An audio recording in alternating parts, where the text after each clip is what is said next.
Vontade, resumidamente, é a capacidade através do qual tomamos posições frente ao que nos aparece. Através de nossas vontades se tornamos responsáveis pelas nossas decisões e ações. A dimensão do homem decorre do fato dele ter vontades. E um dos maiores inimigos da nossa vontade são os sentimentos. Frequentemente somos bombardeados com imagens e músicas que apelam aos nossos sentidos, desencadeando emoções como ira, medo, luxúria sem que percebamos. Com que frequência pensamos em coisas como: o que desejo comer hoje no jantar? O que estou com vontade de fazer hoje? Eu me sinto bem em comprar isso? Os sentimentos se tornam intimamente envolvidos em nossas decisões.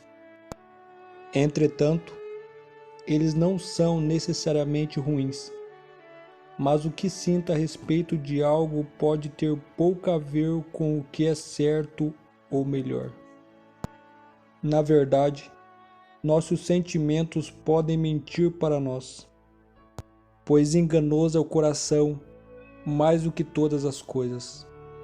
Jeremias capítulo 17, verso 9. Ele cria uma falsa imagem da realidade, levando-nos a fazer escolhas erradas e nos preparando para um crisol de fabricação própria. A lição nos traz alguns personagens bíblicos que fizeram suas escolhas erradas com base em seus sentimentos, em vez de ouvir a vontade de Deus. Por seguirem seus próprios sentimentos, as consequências de suas más escolhas não foram das mais favoráveis. Entre eles temos a experiência de Eva, que por ouvir seus próprios sentimentos sentiu vontade de comer do fruto proibido. Essa atitude de Eva fez com que o pecado recaísse em toda a humanidade. Gênesis capítulo 3, verso 6. E o que falar de Davi, que por seguir suas próprias vontades, desejou possuir uma mulher casada. Logo depois matou seu marido. Essa escolha de Davi trouxe sobre sua vida consequências tremendamente amargas.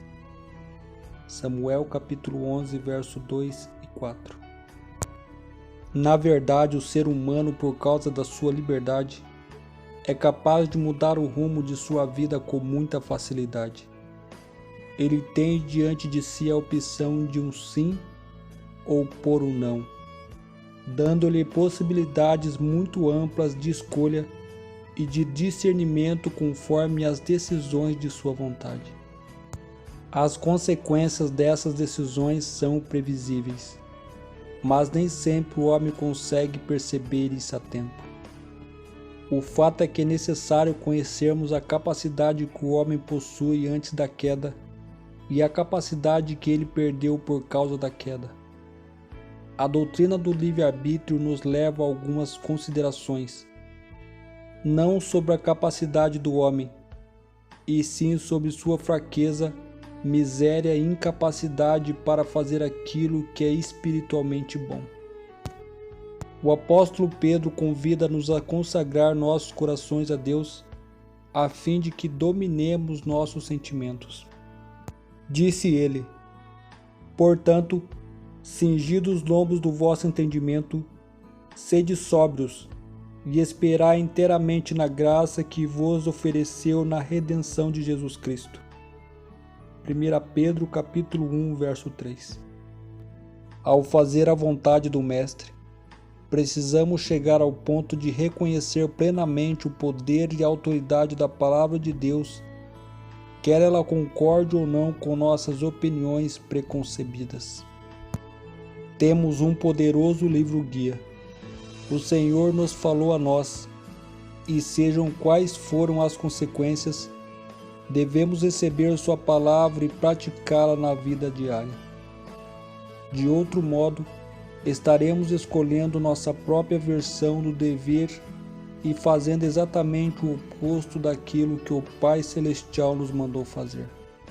Se a nossa escolha não for obedecer aquilo que Deus determina, nossa salvação entra em jogo. E nenhum homem é salvo contra a sua vontade. Nenhum homem será perdoado se assim não quiser. Nenhum homem terá alegria no Senhor se disser: eu não quero me regozijar no Senhor. Não pense você por um só instante que os anjos haverão de empurrar pessoas através dos portais do céu. Nós não somos salvos contra nossa vontade, nem nossa vontade é arrancada de nós. Tudo é uma questão de escolha. Por fim, se você quer saber qual a vontade de Deus a respeito de com quem se casar, qual emprego aceitar, qual cidade morar, submeta suas opções à vontade preceptiva de Deus revelada na Bíblia. Então você será capaz de tomar uma decisão que não desobedeça aos mandamentos do Senhor. E se houver mais de uma opção que não seja contrária aos princípios morais e espirituais da Palavra de Deus, então você tem toda a liberdade de escolher o que mais lhe agradar. No livro de Salmos lemos: quando buscamos saber qual é a vontade de Deus, não andamos às cegas, pois sua palavra é uma lâmpada para nossos pés e uma luz para os nossos caminhos. Salmo 119, verso 115. Que Deus os abençoe e até a próxima.